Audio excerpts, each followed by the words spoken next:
कभी रात के आसमान में उन टिमटिमाते तारों को देखकर सोचा है कि उस पार आखिर है क्या?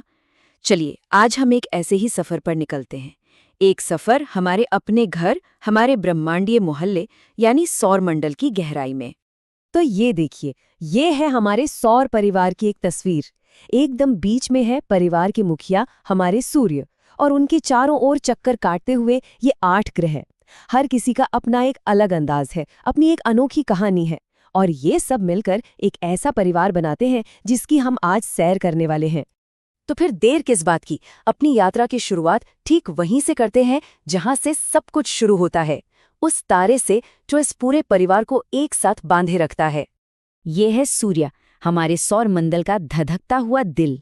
इसकी गुरुत्वाकर्षण शक्ति, मतलब इसकी पकड़ इतनी मजबूत है कि ये सभी ग्रहों को अपनी अपनी कक्षाओं में टिकाए रखती है।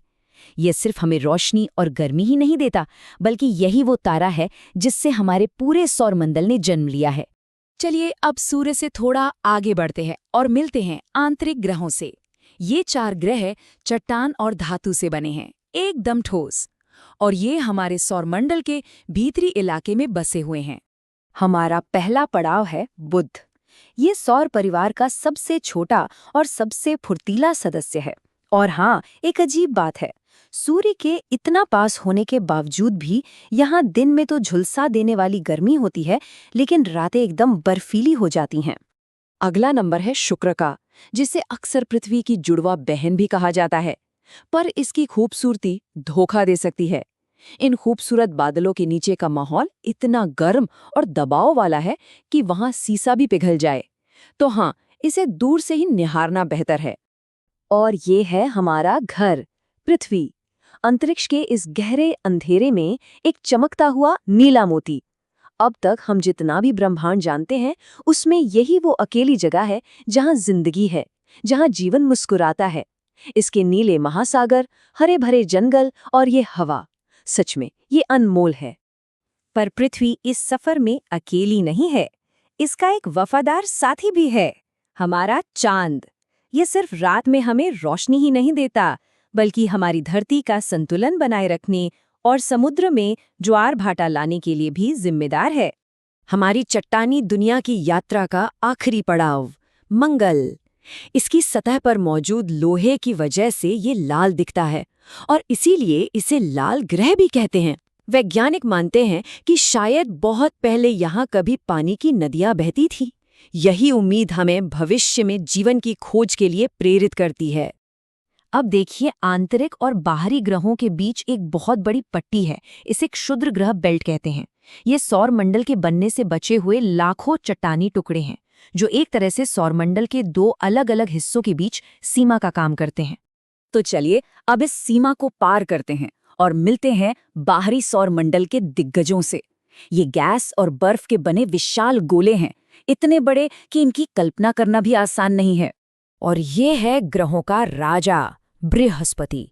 ये इतना विशाल है कि अगर सौरमंडल के बाकी सभी ग्रहों को एक साथ मिला भी दें, तो भी बृहस्पति उन सब से 2 गुने से ज्यादा भारी होगा। और ये जो ग्रेट रेड स्पॉट दिख रहा है ना, ये एक ऐसा भयानक तूफान है जो सदियों से चल रहा है और हमारी पूरी पृथ्वी से भी बड़ा है। अगला है सौरमंडल का गहना, शनि। ये अपने शानदार छल्लों यानी रिंग्स के लिए मशहूर है, जो बर्फ और चट्टानों के अरबों टुकड़ों से बनी हैं। और एक मजेदार बात, ये ग्रह इतना हल्का है, इसका घनत्व पानी से भी कम है कि अगर कोई बहुत बड़ा समुंदर होता तो ये उस पर तैर सकता था। और भी दूर हमारे सौरमंडल के ठंडे बर्फीले किनारों पर हमें मिलते हैं अरुण और वरुण। अरुण अपनी धुरी पर एक तरफ लेटा हुआ है, तो वो एक लुढ़कती हुई गेंद की तरह घूमता है। और वरुण, जो सबसे दूर का ग्रह है, वो अपने गहरे नीले रंग और ब्रह्मांड की सबसे तेज हवाओं के लिए जाना जाता है। और हाँ, हम प्लूटो को कैसे भूल सकते हैं।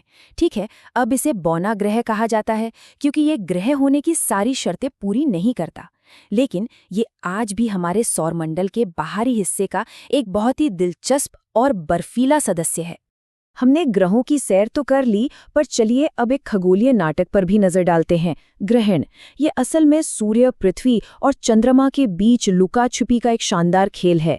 जब पृथ्वी बीच में आकर चांद पर अपनी छाया डालती है तो होता है चंद्रग्रहण, और जब चांद सूर्य को ढक लेता है तो हम एक दुर्लभ सूर्य ग्रहण देखते हैं। तो हमने अपने इस ब्रह्मांडीय मोहल्ले की यात्रा तो कर ली है, अब समय है एक कदम पीछे हटने का और ये देखने का कि ये सब एक बड़ी तस्वीर में कहाँ फिट बैठता है। और जरा ये देखिए, हमारा पूरा सौरमंडल जो हमें इतना बड़ा और विशाल लगता है, वो असल में हमारी आकाशगंगा मिल्की वे में एक छोटे से कण जैसा है, बस एक छोटा सा बिंदु। ये हमें याद दिलाता है कि हम कितने विशाल और अद्भुत ब्रह्मांड का हिस्सा हैं।